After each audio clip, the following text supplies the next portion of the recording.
Hare Krishna. Om Jnanatimirandasya Jnananjanashalakaya Chakshurumilitam Yena Tasmai Shri Gurave Namaha.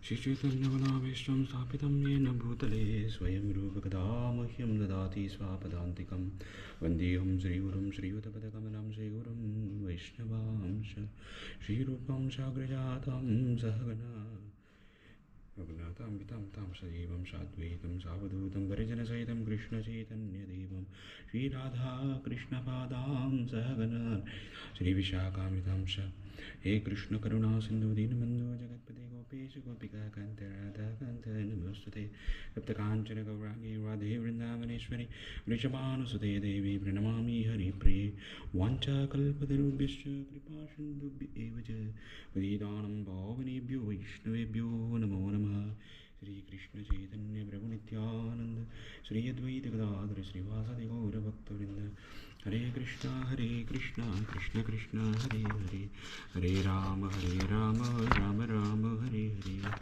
So I'm reading Srimad Bhagavatam. So let's offer the prayers to Srimad Bhagavatam. Om Namo Bhagavate Vasudevaya. Om Namo Bhagavate Vasudevaya.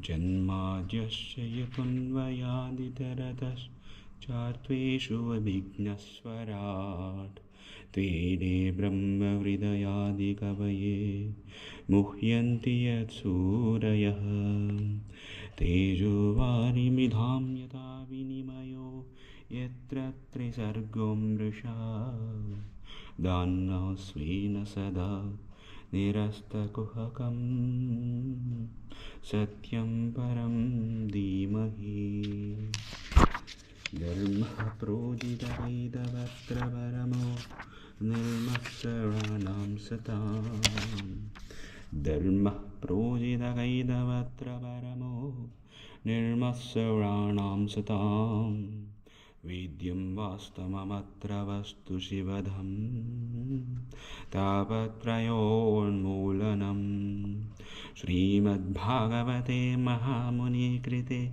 Kimva Paririshvaraha Sadhyuridhyavarudyate Atra kritriveshoshroshavestakshana Nigamakalpatarugalitam Phalam Nigamakalpatarugalitam Phalam Sukamukadam Rudadavasam Yutam Pibata Bhagavatam Rasamalayam Muraho Rasika Bhuvibabuka.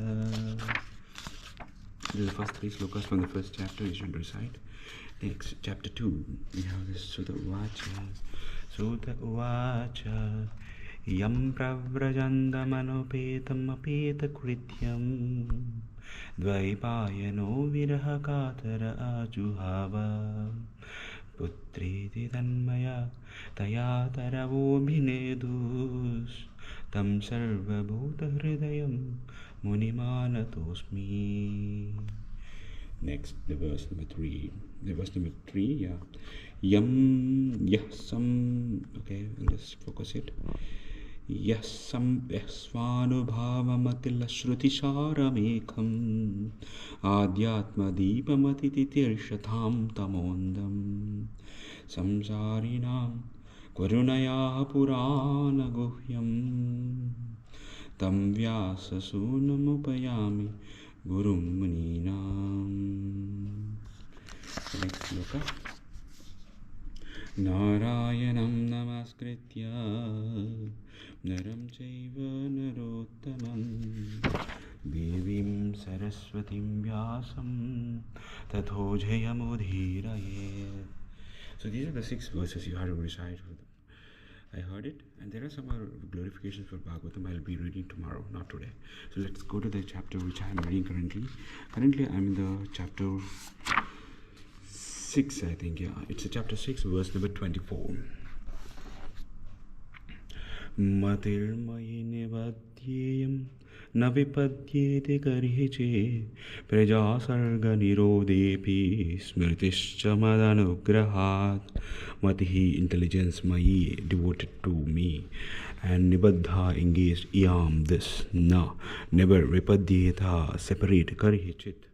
At any time, Praja, living beings, Sarga, at the time of the creation, Nibode also at the time of annihilation, Api even, Smritihi, remembrance, Cha and Mat, mind, Anugrahat by the mercy of.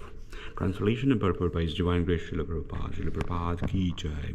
Intelligence engaged in my devotion cannot be thwarted at any time, even at the time of the creation as well as at the time of the annihilation. Your remembrance will continue by my mercy. Purport. Devotion service rendered to the personality of Godhead never goes in vain. Jai. Since the personality of Godhead is eternal, intelligence applied in His service or anything done in His relation is also permanent. Jai. In the Bhagavad Gita, it is said that such transcendental service rendered unto the personality of Godhead accumulates birth after birth. True. And when the devotee is fully matured, the total service counted together makes him eligible to enter into the association of the personality of Godhead. Wow. Such association of the God's service is never vanquished, but increases till fully matured. Wow. What nectar. Very good.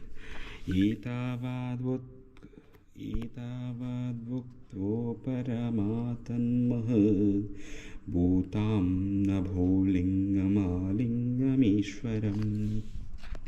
aham cha tasmai mahatam mahiyashe Shishnavanavam Vidade Anukampitah. Etavadas Uktva spoken Upararama stopped. That Mahat great, Bhutam wonderful, Nabah Lingam personified by sound, Alingam unseen by the eyes, Ishwaram the personality, the supreme authority, Aham I.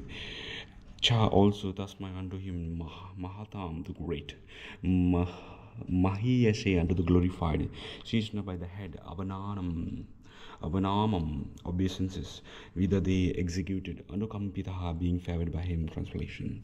Then that supreme authority personified by sound and unseen by eyes, but most powerful, wonderful, stopped speaking. Feeling a sense of gratitude, I offered my obeisances unto him, bowing my head. That the personality of God was not seen, but only heard, does not make any difference. The personality of God produced the four Vedas by his breathing, and he is seen and realized through the transcendental sound of the Vedas.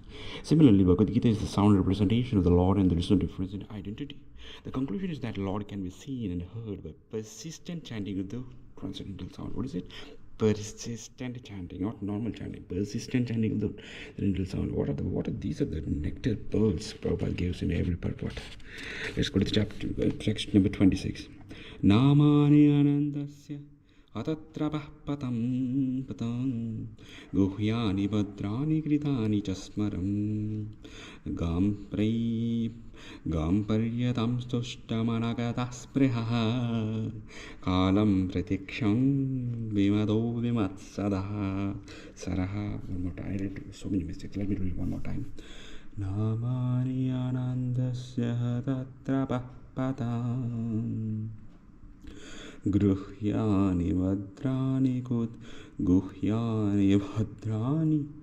kritani jasmaran gambaryatam stushta mana gataspruhaha kalam pratikshanam vimoda vimatsaraha. Very nice.